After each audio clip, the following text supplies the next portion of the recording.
Doctor Baba Saheb Ambedkar open university.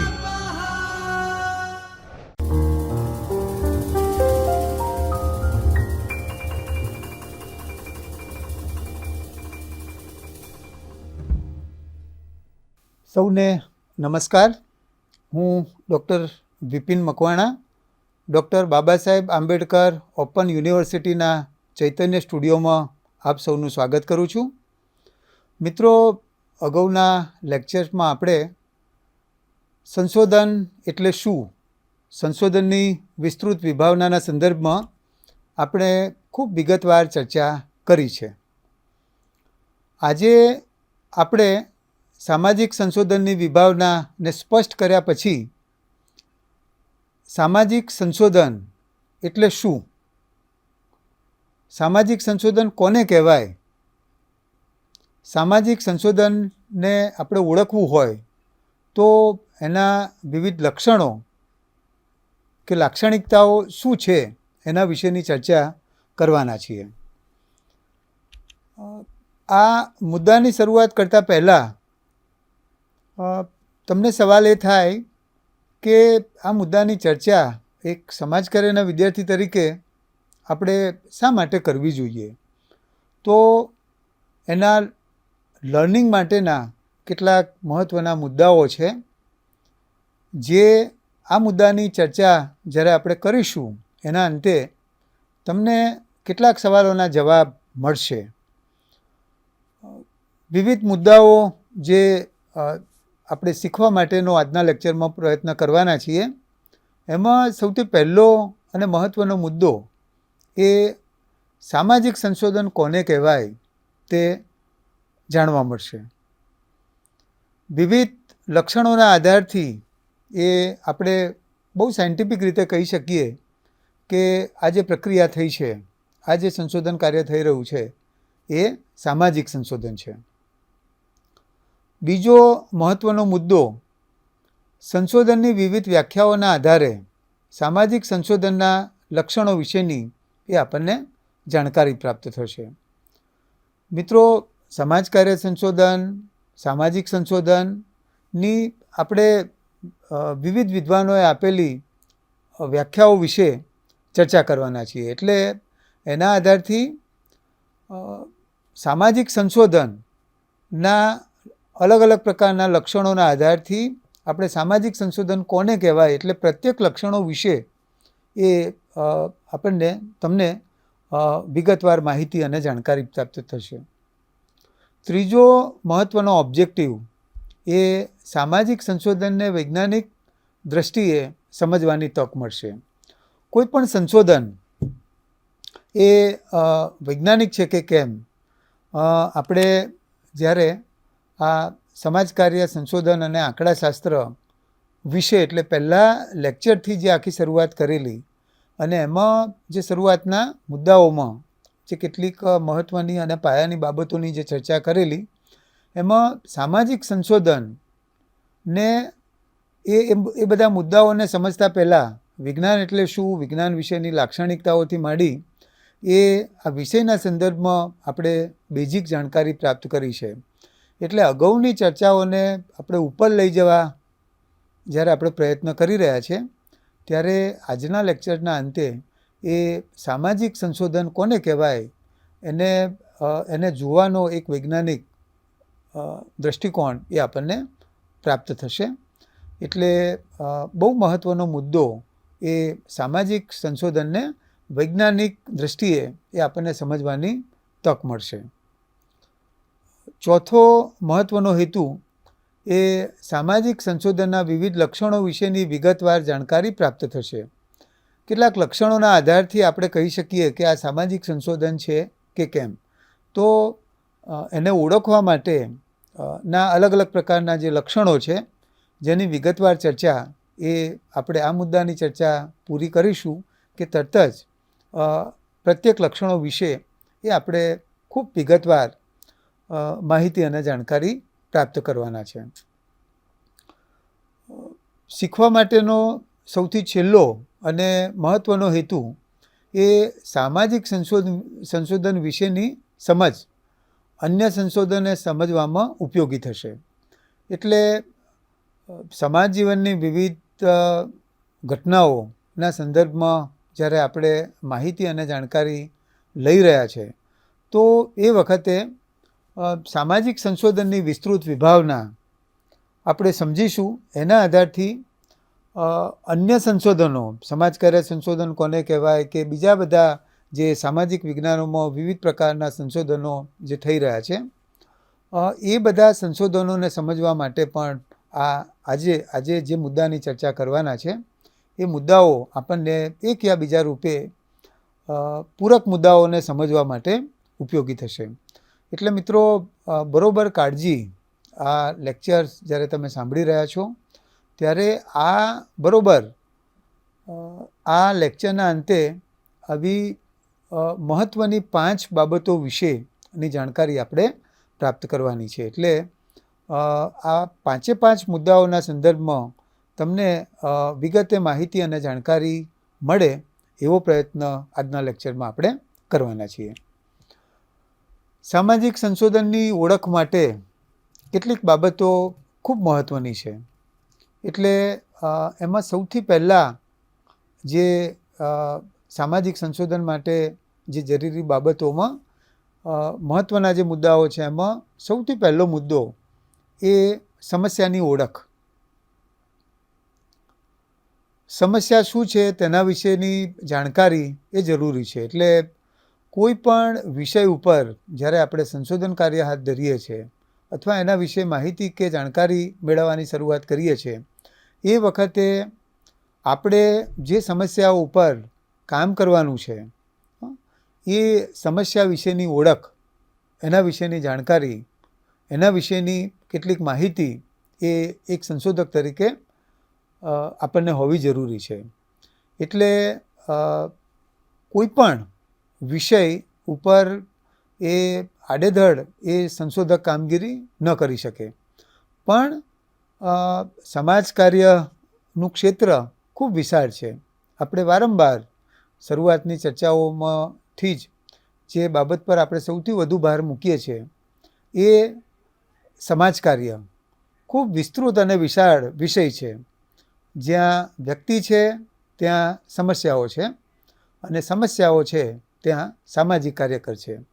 એટલે આ સમાજ કાર્યના જે કંઈ વિવિધ ક્ષેત્રો છે એ પ્રત્યેક ક્ષેત્રમાં ઘણા બધા સંશોધનો થયા છે. દર વખતે આપણી બાબા સાહેબ આંબેડકર ઓપન યુનિવર્સિટીના વિદ્યાર્થીઓ એ ચોથા સેમિસ્ટરમાં પોતાના અભ્યાસકાળ દરમિયાન પોતાને એક સંશોધક તરીકે અથવા એક સામાજિક કાર્યકર તરીકે જે સવાલોના સંદર્ભમાં એ સવાલોના સરળતાથી જવાબો નથી મળી શક્યા. આ સમસ્યાનો ઉદ્ભવ કેમ થયો, શા માટે થયો, એની પાછળના કયા કારણો છે, કેમ, ક્યારે, શું, કઈ રીતે, આવા કેટલાક મુદ્દાઓ વિશેની જાણકારી એ સામાજિક કાર્યકર તરીકે આપણને નથી અથવા ઓછી છે. તો એવા અલગ અલગ મુદ્દાઓને આપણે ચોથા સેમિસ્ટર તરીકે દર વર્ષે આપણા વિદ્યાર્થીઓ એને એ વિષયની, એ મુદ્દાની સંશોધનના મુદ્દા તરીકે પસંદગી કરી અને એના ઉપર સંશોધન કાર્ય કરે છે. એટલે સામાજિક સંશોધનની જે વિવિધ પ્રકારની ઓળખ અથવા લક્ષણો કે લાક્ષણિકતાઓના સંદર્ભમાં જે આપણે ચર્ચા કરી રહ્યા છે એમાં સૌથી પહેલી અને મહત્ત્વની બાબત એ સમસ્યાની ઓળખ. હમણાં જ જે આપણે ચર્ચા કરતા હતા એ પ્રમાણે દરેક મુદ્દાઓ એ સંશોધનના વિષયો નથી બની શકતા. પણ આ સમસ્યા કેમ ઉદ્ભવી, એની પાછળના કયા કારણો છે, એનાથી સમાજને, વ્યક્તિને શું નુકસાન થાય છે, એ સમસ્યાના ઉકેલ માટે લોકો શું ઈચ્છે છે, સામાન્ય રીતે આ બધા પ્રકારના જવાબો જે આપણને સરળતાથી નથી મળતા એવા કોઈ પણ વિષયો, એવા કોઈ પણ ક્ષેત્રો એ સંશોધનના વિષયો બની શકે છે. એટલે પહેલી અને મહત્ત્વની બાબત એ સમસ્યા શું છે એની ઓળખ, એના વિશેની જાણકારી એ એક સંશોધક તરીકે આપણને હોવી જરૂરી છે. એટલે આ સમસ્યાની ઓળખના સંદર્ભમાં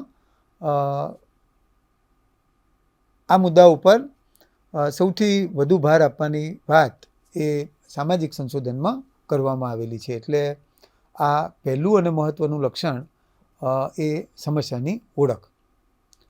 બીજી એની મહત્ત્વની લાક્ષણિકતા ઓળખના સંદર્ભમાં આપણે જોઈએ તો ઉપકલ્પનાનું ઘડતર. ઉપકલ્પના એ જેને આપણે એનો ગુજરાતી અથવા સમાનાર્થી કે પર્યાયવાચી શબ્દ એ ઉપકલ્પના, પરિકલ્પના, અંગ્રેજીમાં એને આપણે હાઇપોથિસિસ કહીએ છીએ.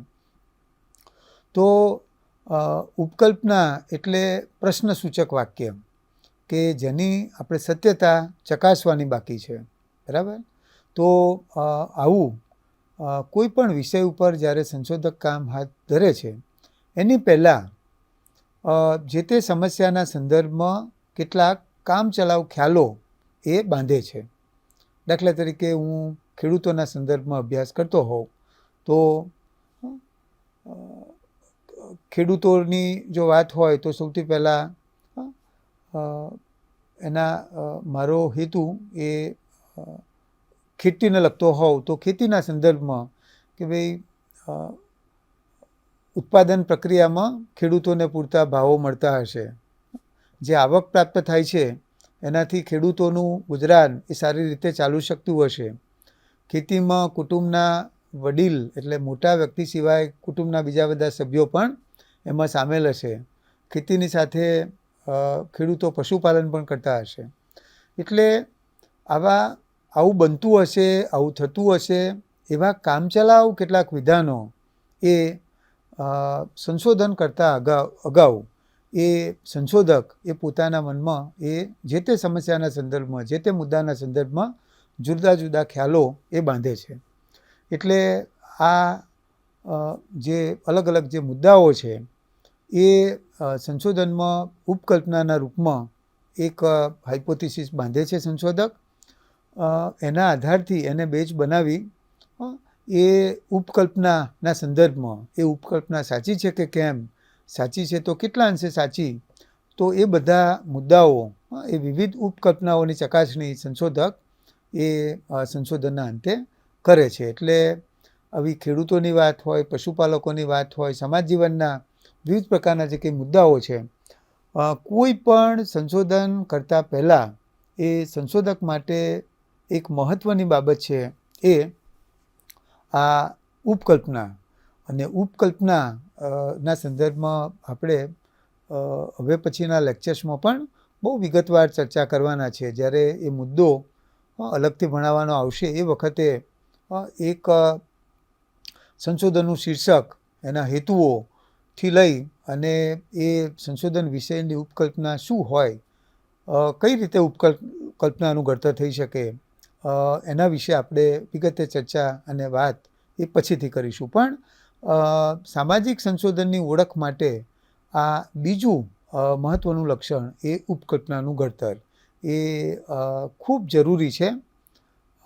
જ્યારે સંશોધક સાયન્ટિફિક રીતે કામ કરે છે એ વખતે આવા કામચલાઉ ખ્યાલો એ પોતાના સંશોધન વિષયના સંદર્ભમાં બાંધે છે. એટલે આટલી ટૂંકી વાત એ ઉપકલ્પનાના ઘડતરના સંદર્ભમાં હતી. ત્રીજું મહત્ત્વનું લક્ષણ એ સંશોધન યોજના. સંશોધન યોજના એટલે સંશોધન કાર્ય હાથ ધરતા પહેલાં એ સંશોધક એક એની આખી વ્યવસ્થિત ડિઝાઇન બનાવે છે. દાખલા તરીકે બહુ સાદું ઉદાહરણ તમને જો આપું તો કોઈ પણ મકાન બનાવતા પહેલાં મકાન વાસ્તવિક રૂપમાં પછીથી બને છે, પણ એનો આખો પ્લાન એ ઓન પેપર ઉપર થાય છે. દાખલા તરીકે મારે ટેનામેન્ટ બનાવવો હોય તો મારી પાસે કેટલી જગ્યા છે, એમાં કેટલા રૂમ હશે, રસોડું ક્યાં હશે, બારી બારણા ક્યાં રાખવા, વેન્ટિલેશન માટેની શું વ્યવસ્થા. તો મિત્રો આ બધા મુદ્દાઓ એ એની એક ડિઝાઇન આપણે ઇજનેરની મદદથી આખું બહુ વ્યવસ્થિત સિસ્ટમેટિક પ્લાનિંગ કરીએ છીએ. તો સંશોધનના સંદર્ભમાં પણ સાયન્ટિફિક રીતે કામ કરવા માટે એ ત્રીજી અને મહત્ત્વની જે લાક્ષણિકતા એ સંશોધન યોજનાની હતી. પોલિંગ યંગ નામનો જે એક વિદ્વાન છે એણે આ સાયન્ટિફિક રીતે રિસર્ચ કરવા માટે એ સંશોધન યોજનામાં કયા કયા મુદ્દાઓનો સમાવેશ થાય એના વિશે કેટલીક ખૂબ મહત્ત્વની અને પાયાની બાબતો જણાવી છે. પોલિંગ યંગના કહેવા પ્રમાણે એ સામાન્ય રીતે સંશોધન યોજના જે આપણે બનાવીએ છીએ, હમણાં મેં તમને મકાનની વાત કરી, એટલે મકાન વાસ્તવિક રૂપમાં આપણે પછી બનાવીએ છીએ, પણ એની પહેલાં એની એક સરસ મજાની ડિઝાઇન એ આપણે ઓન પેપર પર બનાવીએ છીએ.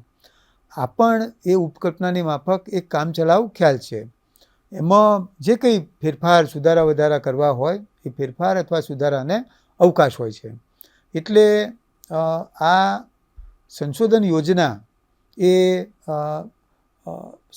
મકાનની માફક સંશોધન તરીકે કોઈ વિષયના મુદ્દાની સંશોધક પસંદગી કરે છે ત્યારથી પોલિંગ યંગે જે બાબતનો ઉલ્લેખ કરેલો છે એમાં આ સંશોધન યોજનામાં કયા કયા મુદ્દાઓ હોવા જોઈએ, તો કયા કયા મુદ્દાઓનો સમાવેશ કરવો જોઈએ, તો એમાં સૌથી પહેલો જે મુદ્દો હતો એ માહિતીનો સ્ત્રોત.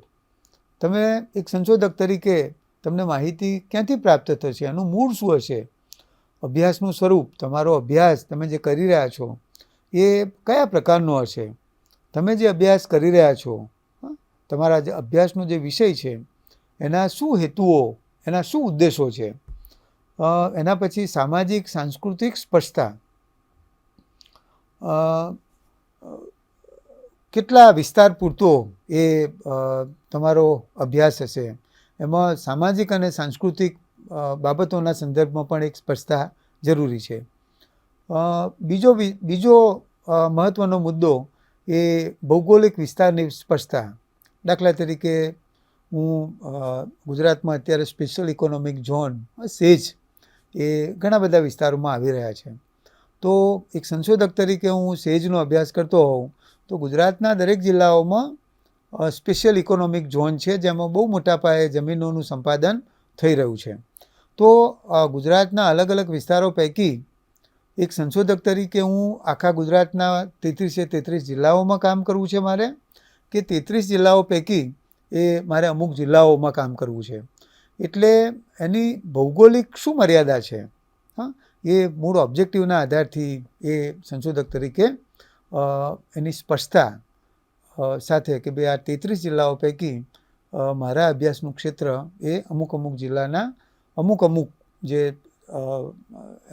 એના પછી જે સૌથી મહત્ત્વનો મુદ્દો આવે છે સેમ્પલિંગનો. એટલે એમાં આ વિવિધ જિલ્લાઓ 33 જિલ્લાઓ પૈકી હું મારું અભ્યાસનું ક્ષેત્ર દાખલા તરીકે 10 જિલ્લાઓ હોય તો એ 10 જિલ્લામાં મારા ઉત્તરદાતા કોણ હશે, તો એમાં નમૂનો સેમ્પલ પણ ઉત્તરદાતા તરીકે કોણ હોય, તો એનો પણ બહુ સાયન્ટિફિક રીતે યદચ્છ પદ્ધતિ અને બિન યદચ્છ રેન્ડમ સેમ્પલિંગ અને નોન રેન્ડમ સેમ્પલિંગ જે આખી મેથડ છે અને એની અલગ અલગ પેટા જે પદ્ધતિઓ છે એના આધારથી આપણે એ વિવિધ પ્રકારની પદ્ધતિઓ પૈકી કઈ પદ્ધતિનો ઉપયોગ કરી એ સંશોધક તરીકે જે તે વિષય તમારો કયા પ્રકારનો છે એના આધારથી એ સેમ્પલિંગ માટેની પસંદગી આપણે કરતા હોય છે. એટલે સંશોધન યોજનામાં જ્યારે કામચલાઉ ખ્યાલ અથવા એનું જ્યારે પ્લાનિંગ હોય છે એ વખતે આપણે એકચ્યુઅલી પછી કરીએ છીએ, પણ એક કામ હાથ ધરતા પહેલાં એ આ સેમ્પલિંગના સંદર્ભમાં પણ કઈ નમૂનાની પસંદગીની રીતનો ઉપયોગ કરવો જોઈએ એની પણ એક સ્પષ્ટતા હોવી જોઈએ. સમયનો અંદાજ, કેટલા સમયમાં મારે આ કામ પૂરું કરવાનું છે, તો દાખલા તરીકે દરેક સંશોધન કેટલા સમયમાં પૂરો થશે એની એક મર્યાદા હોય છે. એટલે 6 મહિના, 8 મહિના, વર્ષ.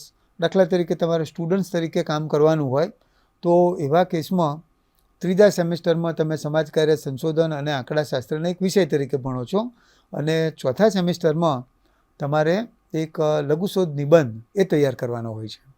એટલે એમાં સમયગાળો બહુ નક્કી છે કે ચોથા સેમિસ્ટરની શરૂઆત થાય ત્યારથી લઈ અને તમારે ચોથા સેમિસ્ટરની જ્યારે પરીક્ષા આવે, દાખલા તરીકે આપણું સત્ર જાન્યુઆરીમાં ચાલુ થાય અને મે મહિનામાં પૂરું થતું હોય તો 5 મહિનાનો સમયગાળો એ તમારા અભ્યાસનો સમયગાળો હશે. એટલે સંશોધક તરીકે આપણે ચોક્કસ ટાઈમ સમયની મર્યાદામાં રહી અને નિર્ધારિત કરેલા સમયમાં આ કામગીરી પૂરી કરવાની હોય છે. એટલે આ સમયનો પણ એક અંદાજ હોવો જોઈએ.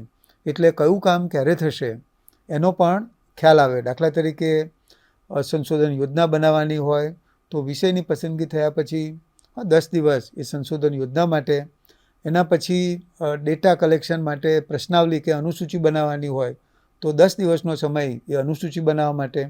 એમ કરી અને પ્રત્યેક મુદ્દાના સંદર્ભમાં કેટલો સમય થશે એમ કરી અને દાખલા તરીકે 5 મહિનાનો સમયગાળો એક સ્ટુડન્ટ તરીકે મારી પાસે આ સંશોધન અહેવાલ અથવા લઘુશોધ નિબંધ તૈયાર કરવામાં હોય તો નિર્ધારિત કરેલા સમયની મર્યાદામાં મારે જો મારો અહેવાલ સબમિટ કરવો હોય તો આ ચોક્કસ સમય મર્યાદામાં મારે કામ કરવું પડે. એટલે આ એક સમયનો અંદાજ, કયું પ્રકરણ તમે ક્યારે લખશો, અલગ અલગ પ્રકરણમાં પણ આખું સંશોધન વિભાજિત થયેલું હોય છે. એટલે જેની ચર્ચા એ આપણે આગામી જે લેક્ચર છે એમાં આ પ્રત્યેક મુદ્દાના સંદર્ભમાં કરવાના છે. એટલે બાકીની કેટલીક ચર્ચાઓ એ અત્યારે હું તમારી સમક્ષ નથી મૂકતો. સંશોધન યોજનાનો પણ આના પછી એક આખું લેક્ચર એ આપણે સંશોધન યોજનાના સંદર્ભમાં જ લેવાના છે. એટલે આમાં આ પ્રત્યેક મુદ્દાના સંદર્ભમાં કયા કયા મુદ્દાઓ એના પેટા મુદ્દાઓમાં સમાવેશ થાય છે એની બહુ વિગતવાર ચર્ચા આપણે કરીશું. માહિતીના એટલે સમયના અંદાજ પછી એક મહત્ત્વની બાબત એ માહિતી એકત્ર કરવા માટેની પ્રવૃત્તિઓ, મુલાકાત પદ્ધતિ, નિરીક્ષણ પદ્ધતિ, પછી પ્રશ્નાવલી, અનુસૂચિ પદ્ધતિ. એટલે તમે એક સંશોધક તરીકે એ ડેટા કલેક્શન માટે કઈ પ્રયુક્તિનો ઉપયોગ કરશો, અભ્યાસના પરિણામો અને સંશોધન એકમોની વ્યાખ્યા અને છેલ્લે સંદર્ભ સૂચિ. આ સંશોધન કાર્ય કરવા માટે તમે કયા મેગેઝિન, કયા પુસ્તકો, કઈ વેબસાઇટ, શાનો ઉપયોગ કર્યો છે એ બધાના આધાર પુરાવા એ તમે સંશોધન અહેવાલના અંતમાં એ પુસ્તકો, સામાયિકો, લેખો, વેબસાઇટથી માંડી અને બધા જ મુદ્દાઓના રેફરન્સ એ કરવાના હોય છે. એટલે આ ત્રીજું મહત્ત્વનું લક્ષણ એ સંશોધન યોજનાના સંદર્ભમાં હતું. સામાજિક સંશોધનની ઓળખ માટે ની જે આગળના લક્ષણોની જો વાત કરીએ તો એમાં જે મુદ્દો આવે છે માહિતી એકત્રીકરણનો. તો કાળજીપૂર્વક એ માહિતીનું એકત્રીકરણ આપણે એક સંશોધક તરીકે કરવું જરૂરી છે. કારણ કે આપણે જે મુદ્દાને જેને વિષય તરીકે પસંદ કરીએ છીએ એ વિષયની પસંદગી કર્યા પછી એના હેતુઓથી માંડીને બધું નક્કી થયા પછી આ વેરવિખેર માહિતીને એકત્ર કરવા માટે એ સંશોધક તરીકે આપણે અલગ અલગ ટૂલનો ઉપયોગ કરીએ છીએ. હમણાં જે આપણે વાત કરતા હતા એ પ્રમાણે ડેટા કલેક્શન માટે તમે પ્રશ્નાવલી પદ્ધતિનો ઉપયોગ કરવાના છો, અનુસૂચિ પદ્ધતિનો ઉપયોગ કરવાના છો. તો એક સંશોધક તરીકે તમને આપણે પ્રશ્નાવલી કોને કહેવાય, અનુસૂચિ કોને કહેવાય એના સંદર્ભમાં પણ વિગતે ચર્ચા કરવાના છે. પણ એક ચર્ચા નીકળી છે એટલે તમને કહું કે સંશોધક તરીકે આપણે ઉત્તરદાતાની પાસે જઈ, સેવાર્થીની પાસે જઈ અને જે માહિતી ભેગી કરીએ છીએ, જે માહિતી એકત્ર કરીએ છીએ એ ટૂલને આપણે અનુસૂચિ તરીકે ઓળખીએ છીએ. અને બાય ટપાલથી ઉત્તરદાતાને આપણે મોકલીએ કે ભાઈ આ વિષયના સંદર્ભમાં તમે માહિતી ભરી અને મને પરત કરશો. જેમાં સંશોધક એ માત્ર પ્રશ્નાવલી મોકલી આપે અને ઉત્તરદાતા જવાબો એની અંદર જાતે ભરે. એટલે આ પ્રશ્નાવલી કોને કહેવાય, અનુસૂચિ કોને કહેવાય એના સંદર્ભમાં આટલી એક બેઝિક સમજણ એક સંશોધક તરીકે આપણને હોવી જોઈએ. એટલે આ ટૂલ, કયા ટૂલનો આપણે ઉપયોગ કરવો છે એ સંશોધક તરીકે આપણે નક્કી કરવાનું હોય છે. આમાં આ થિયરી તમે ભણ્યા પછી તમને ન ખબર પડે તો એના માટે તમારા ચોથા સેમિસ્ટરમાં જે સંશોધન અહેવાલ જેને આપણે લઘુશોધ નિબંધ કહીએ છીએ એના માટે એ તમારા એક ગાઈડ હોય છે. એ માર્ગદર્શન હેઠળ એ તમારે આખી કામગીરી કરવાની હોય છે. પણ એક મહત્ત્વની જે બાબત એ અહીંયા આવે છે એ માહિતીનું એકત્રીકરણ. એટલે મૂળ ઓબ્જેક્ટિવના સંદર્ભમાં એ આપણા અભ્યાસના વ્યાપ વિશ્વમાં એ માહિતી છૂટી છવાઈ પડેલી છે. એટલે આપણે એક સંશોધક તરીકે આ બધી વેરવિખેર માહિતીને સૌથી પહેલાં એકત્ર કરવી પડશે. એટલે માહિતી એકત્રીકરણ અને એમાં કયા ટૂલની પસંદગી કરવી આ બધા મુદ્દાઓ એ પણ ખૂબ મહત્ત્વના છે. એટલે આ ચોથું લક્ષણ એ માહિતી એકત્રીકરણના સંદર્ભમાં હતું. પાંચમો મહત્ત્વનો મુદ્દો એ માહિતીનું અર્થઘટન. એટલે સામાન્ય રીતે જે છે એ મળેલ માહિતી આપણે મૂળ સંશોધનના જે હેતુઓ છે એ હેતુઓના સંદર્ભમાં આપણે હમણાં જે ચર્ચા કરી એ પ્રમાણે અભ્યાસના વ્યાપ વિશ્વમાંથી આપણે ઉત્તરદાતાઓની પાસે જઈ, તમે જેને અસરગ્રસ્ત, સેવાર્થી, અલગ અલગ નામો તરીકે આપણે સંશોધન અથવા સમાજ કાર્યમાં ઓળખીએ છીએ. એટલે તમારો જે મુદ્દો છે વિષયના સંદર્ભમાં માહિતી આપણે ભેગી કર્યા પછી એ મળેલ માહિતી એ એના ખાલી આપણી પાસે આંકડાઓ હોય એટલું પૂરતું નથી, પણ એનું મૂળ જે સંશોધનના ઓબ્જેક્ટિવના સંદર્ભમાં એનું અર્થઘટન પણ થવું જરૂરી છે. દાખલા તરીકે એક ઉદાહરણ આપી અને આ મુદ્દાને જો આપણે સમજીએ તો દાખલા તરીકે ખેડૂતો આત્મહત્યા કરી રહ્યા છે. એટલે તમે જુઓ કે ઘણી વખત અતિવૃષ્ટિ, અનાવૃષ્ટિ, ક્યાંક ખેતી નિષ્ફળ જાય, ખેતીમાં રોગ જીવાત આવી જાય તો ઘણી વખત ખેડૂતો એ વધુ પડતું ખર્ચ થઈ ગયું હોય, દેવાના બોજ નીચે દબાઈ ગયા હોય તો એવા કેસમાં ક્યારેક એ આત્મહત્યા કરે છે, આત્મહત્યાનો પ્રયત્ન કરે છે. તો આવી સ્થિતિમાં જ્યારે આપણે ખેડૂતોના વિવિધ પ્રકારના પ્રશ્નોના સંદર્ભમાં માહિતી એકત્ર કરીએ છીએ તો એ વખતે ખેતીમાં કેટલું ખર્ચ થાય છે એના વિવિધ આંકડાઓ એ બધી જ માહિતી ભેગી કરી અને ખેતીમાં કેટલું ખર્ચ થાય છે, કેટલું આવક થાય છે, ખેતીમાં જે આવક અથવા રોકાણ થાય છે એના સંદર્ભમાં ખેડૂતોને આવક થાય છે કે કેમ, કેટલા ખેડૂતો ખેતી છોડી રહ્યા છે અથવા આત્મહત્યાથી માંડીને એવા કેટલાક ટૂંકા રસ્તાઓ એ આ પ્રકારની નિષ્ફળતામાં જાય એ વખતે અપનાવે છે. તો સામાન્ય રીતે આ બધા જ મુદ્દાઓ, આ તો એક ખાલી ખેડૂતોની વાત થઈ, પણ મહિલા સશક્તિકરણની વાત હોય, મહિલા અત્યાચારની વાત હોય, સમાજ કાર્યમાં જેટલા અલગ અલગ ક્ષેત્રો અને જુદા જુદા પ્રકારના લોકો સાથે આપણે જે કામ કરીએ છીએ, પ્રત્યેક મુદ્દાના સંદર્ભમાં આપણે જે માહિતી ભેગી કરીએ છીએ એ ખાલી માહિતી ભેગી નથી કરવાની, પણ એનું એ અસરકારક રીતે આનું અર્થઘટન પણ આવા પ્રકારના કે ભાઈ ખેડૂતો શા માટે આત્મહત્યા કરે છે, જમીનોના લગતા પ્રશ્નો હોય તો ખેડૂતો પોતાની જમીનો શા માટે વેચી રહ્યા છે. તો સામાન્ય રીતે આપણને અભ્યાસમાંથી જે બધી માહિતી મળે અને એના આધારથી આપણે એ જે તે માહિતીનું અર્થઘટન એ મૂળભૂત ઓબ્જેક્ટિવના સંદર્ભમાં કરવાનું છે. એટલે આ એક વાત એ ખાલી માહિતી ભેગી કરવી એ જ આપણું કામ નથી, પણ એ માહિતીનું અસરકારક રીતે એ આપણે અર્થઘટન પણ કરવું જોઈએ. અને એમાં એક સંશોધક તરીકે જ્યારે હમણાં આપણે હાઇપોથિસિસની વાત કરતા હતા, સંશોધનના હેતુઓ વિશેની વાત કરતા હતા, તો એ વખતે સૌથી મહત્ત્વની જે બાબત હતી કે મેં શા માટે સંશોધન કાર્ય હાથ ધર્યું છે એના વિશેની કેટલીક પાયાની એક સંશોધક તરીકે મારા જે કંઈ પ્રશ્નો હતા એ પ્રશ્નોના સંદર્ભમાં મને માહિતી કે જાણકારી મળવી જોઈએ.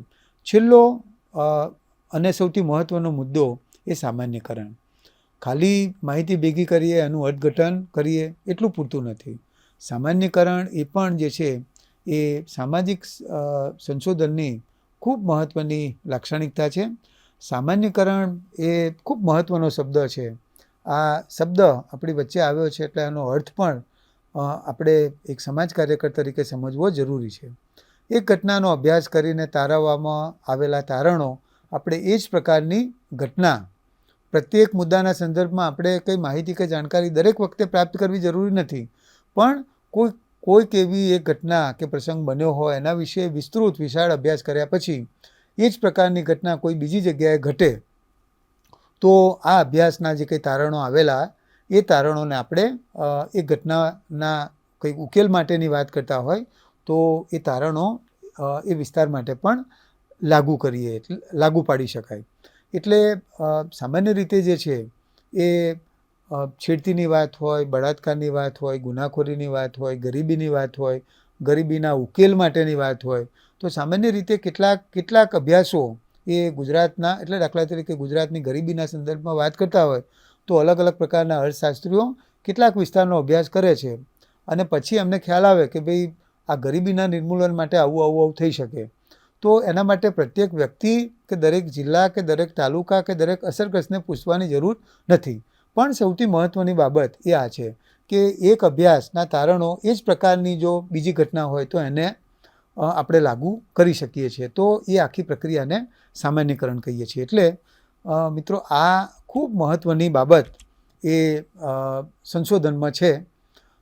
સામાજિક સંશોધનની ઓળખના સંદર્ભમાં આ 6 બાબતો ખૂબ મહત્ત્વની છે.